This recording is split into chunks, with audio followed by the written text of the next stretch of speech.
सासू माँ बदल गई। कहानी उस घर की है जहाँ बहू और बेटी को एक माना जाता था, लेकिन फिर अरे शिखा बेटा, तू रसोई में क्यों घुसी रहती है? जा, रोटी मैं बना लूंगी।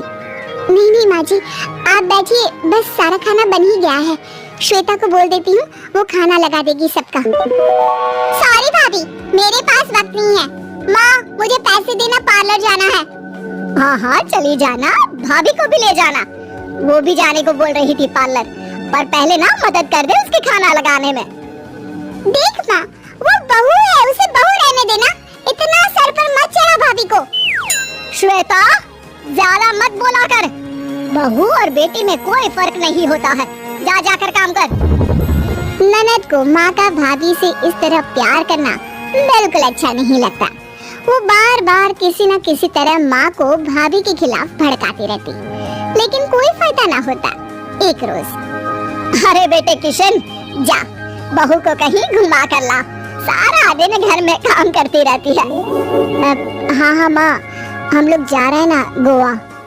अच्छा जी, भाभी ने तो हमें बताया भी नहीं। वैसे तो सारी पंचायत करती है, ये गोवा वाली बात क्यों छुपा गई हमसे? अरे क्योंकि उसे खुद नहीं पता था बहन। मुझे टिकट सस्ती मिल रही थी तो मैंने बुक कर दिया। हाँ शिखा, पैकिंग कर ले, संडे हम जा रहे हैं गोवा। दोपहर में शिखा पैकिंग कर रही थी कि सास आ जाती है। ये क्या बहू, साड़ियाँ? अरे गोवा जा रही है घूमने या फिर शादी में मायके हैं?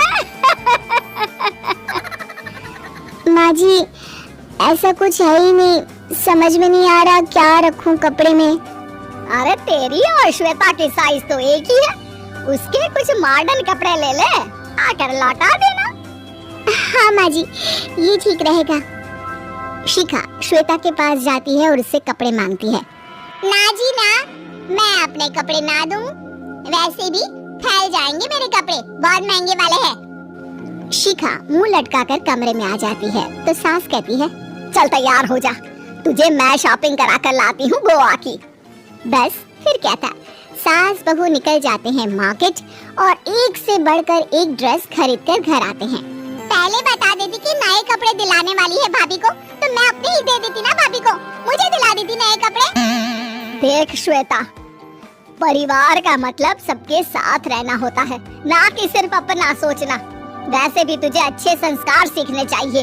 और रही बात कपड़ों की, तो शिखा, आज से घर पर भी तू मॉडर्न कपड़े ही पहनेगी, कोई जरूरत नहीं है ये साड़ी वाड़ी लपेटने की। अब क्या था, घर पर श्वेता और शिखा एक जैसे रहते।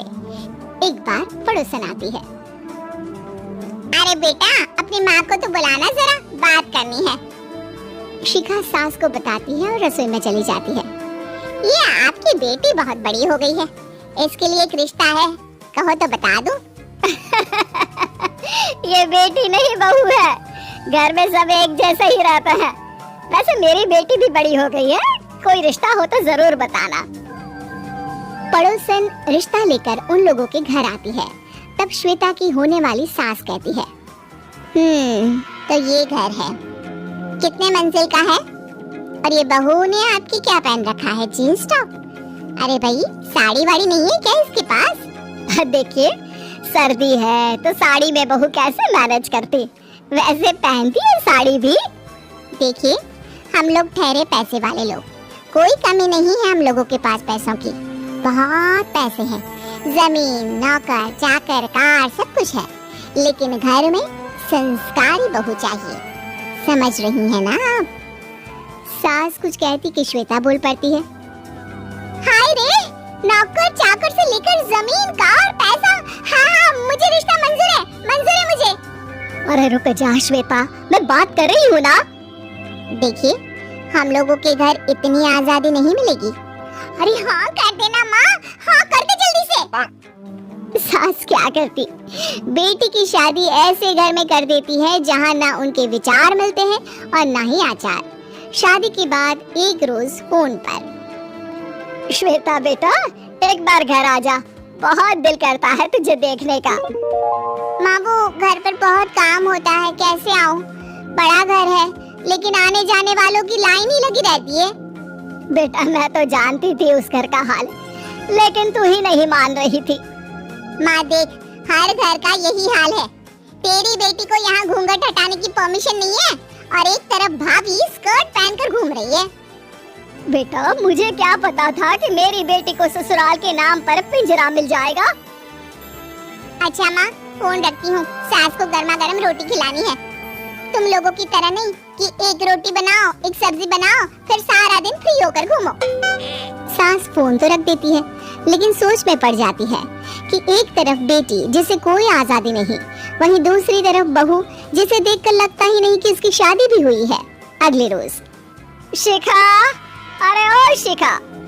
हाँ माँ, क्या हुआ? कुछ चाहिए आपको? मैं जिम जा रही थी। जिम के कपड़ों में बहू को देखकर सास को घूंघट में अपनी बेटी का ख्याल आता है। देख बहू, घर में बहू की तरह रहा कर। इतने टाइट कपड़े पहनकर जिम जाना पसंद नहीं मुझे। जा जाकर रोटी बना। रोटी? माँ अभी तो शाम के 6 बजे हैं। इस वक्त रोटी? अब क्या मेरे खाने पीने पर भी पहरा है? अरे जब मर्जी तब मैं अपने घर में खा भी नहीं सकती क्या? बहू को अजीब लगता है। वो समझ नहीं पाती कि जो सास कल तक इतनी सपोर्टिव थी, उन्हें अचानक से क्या हो गया। वो किचन में जाती है, गरम रोटी के साथ 2 तरह की सब्जी, रायता, सलाद सब लेकर सास के पास आती है। माँ जी, खाना। इतना सारा खाना? राक्षस समझा है क्या मुझे? रोटी मांगी थी मैंने गर्मा गरम बस। पर माँ जी, रोटी खाती किससे आप? सब्जी तो बनानी थी ना। अरे भूख मर गई मेरी तेरी बहस से। जा जाकर काम कर, अंदर पूरी रसोई साफ कर। बहू अंदर चली जाती है। थोड़ी देर में श्वेता घर आती है। अरे शिखा, जल्दी से चाय ला, पकवान बना, मेरी बेटी आई है। अरे नहीं नहीं माँ, ड्राइवर बाहर खड़ा है। मैं तो घर का कोई सामान खरीदने के बहाने यहाँ आ गई हूँ।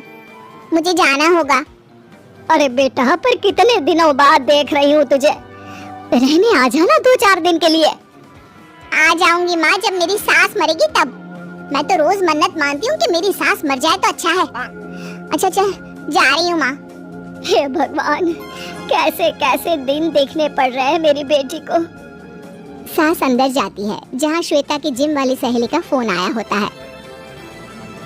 क्या बात है, आज जिम नहीं आई? अरे पता नहीं यार, आज माँ को क्या हो गया अचानक। पर खैर कोई नहीं, लगता नहीं कि मैं अब जिम आ पाऊंगी। शिखा स्पीकर पर बात कर रही थी, जिसे सास सुन रही थी। यार ये सास ना होती ही ऐसी है। मैं तो कहती हूँ बुढ़िया जल्दी मरे और तू आराम से जिए। शिखा को सहेली की बात पर गुस्सा आ जाता है। माँ के मरने की कौन सा बच्चा दुआ मांगता है मोहिनी? आगे से ऐसी बात मेरे सामने मत करना। हमारे घर की शोभा ही माँ है। क्या हुआ जो थोड़ी शक्ति दिखा रही है? उसमें भी कोई ना कोई उनकी भलाई ही होगी। मैं तो कहती हूँ भगवान मेरे जैसी सास सबको दे, जो सिर्फ माँ की तरह है। सास वाली तो कोई बात ही नहीं है उनमें। सास ये बात सुन रही थी। उनकी आंख में आंसू आ जाते हैं कि क्यों वो बेटी की किस्मत में बहू को भी भागीदार बना रही थी। शिखा, अरे ओ शिखा, क्या हो गया? जिम नहीं जाना क्या?